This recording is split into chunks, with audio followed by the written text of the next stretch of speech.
Hello everyone, my name is Simon. A lot of you are probably seeing me for the first time, seeing my face for the first time on this channel. I don't normally do this sort of content, but I'm looking to expand this year. My name's Simon. I really like computers. Furthermore, I really like ripping computers apart. For 2 years I worked as an e-waste linesman for a fucking company that I hate. But in that time, I learned a lot, specifically about my love of recycling rare earth minerals. So that leads me to this pile that I've got behind me. This here is why I look so fucking exasperated at the moment. So as you can see here, this is an F-ton of servers.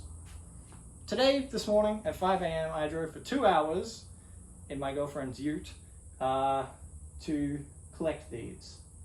All up, these costed me a grand total of 150 Australian dollars. Now, this is good because these are old as fuck. And we'll go over that soon in a few minutes. I got a whiteboard here behind me. I've just got to clean it up. I've cleaned up this whole area. I used to do woodworking in this area, but now it's just fucking scrapping. I already have a lot of scrap lined up. I'm a habitual hoarder, and yeah, I'm looking forward to this. I hope that you will all follow along with me on this journey. There's going to be some. I'm going to do some shorts of like breaking down each one, like breaking down each class of these individually, just to talk about some of the components and stuff like that, because I do have a very strong interest in that sort of stuff. So with nothing left to say, over to the whiteboard.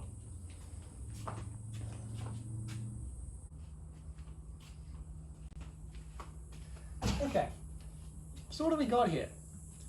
We have a collection of, what's that, 12, 14, 18 different servers here. We've got 7 PowerEdge 2950s. They've got Xeon 5000 series with DDR2 in them. This makes up the bulk of our stuff. They've had all of their hard drives removed, but we can still get extra value out of them, I'm certain. We've got 5 PowerEdge 1950s. They've also got the same series, so the same generation, so they've got the same processors. We actually have 2 IBM 7969s. They're a 1-unit IBM server used freaking ages ago. They've got AMD Opterons in them. They're also DDR2, so I'm sure we'll be able to get something good out of them as well. We've got 1 R310. Fun fact: I used to own a T730. Best thing, wish I never sold it. It's got a Xeon 3400 in it with DDR3 probably. I'm actually going to be scrapping the DDR3. Normally I would keep it, but I've finally transitioned away from DDR3. We've got 1 PowerEdge SC1425. It's got a Xeon subscription and DDR2. We've got 1 HP ProLiant DL580G5. It's got a Xeon E7000. We'll actually check on these two to see whether or not they have resale value. It has DDR2, so probably not. Don't know what I'm talking about there. And we have 1 HP ProLiant ML370G5. It's got a Xeon E5400 with DDR2 also. Now, I hear you wondering, what is the actual plan here? So the plan is simple. We need to separate the components to find value where possible. So how do we find value is a good question. So firstly, we've got the components that are for rare earth recovery. So that's the RAM, the processors, and circuit board components. I have a pneumatic chisel. I'll depop the boards at a later date, probably. We'll just pull them out and put them aside.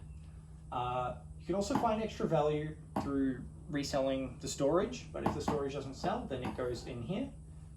And components. I'm very interested in components. I have a couple of, rare early,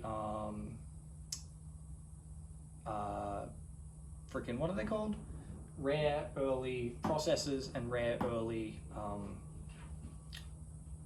graphics cards. So we put them aside, so we'll put them into a big pile, anything in there, put it in a big pile, and we'll check them on eBay on the past listings to see if they're worth anything. And then separation, copper, cables, steel, aluminium. Cables we might be able to separate more copper out of at a later date. But that's the plan. Thank you.